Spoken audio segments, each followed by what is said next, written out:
أيام سبقت قمة القاهرة. وبعد الفحص أصيب الأطباء بحالة من الانزعاج الشديد، وأيقنوا أن ساعة الرحيل قد اقتربت. خيم السكون على القاهرة، وفوجئ الشعب العربي في كل مكان بقطع الإذاعة المصرية برامجها وانطلاق آيات الذكر الحكيم تمهيدا للنبأ المفجع.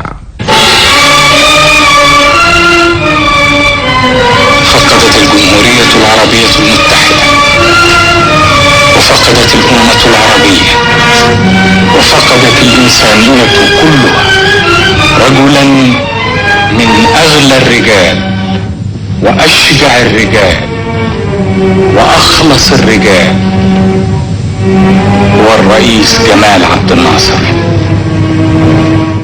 زحفت جموع الشعب المصري من القرى والنجوع والمدن إلى القاهرة.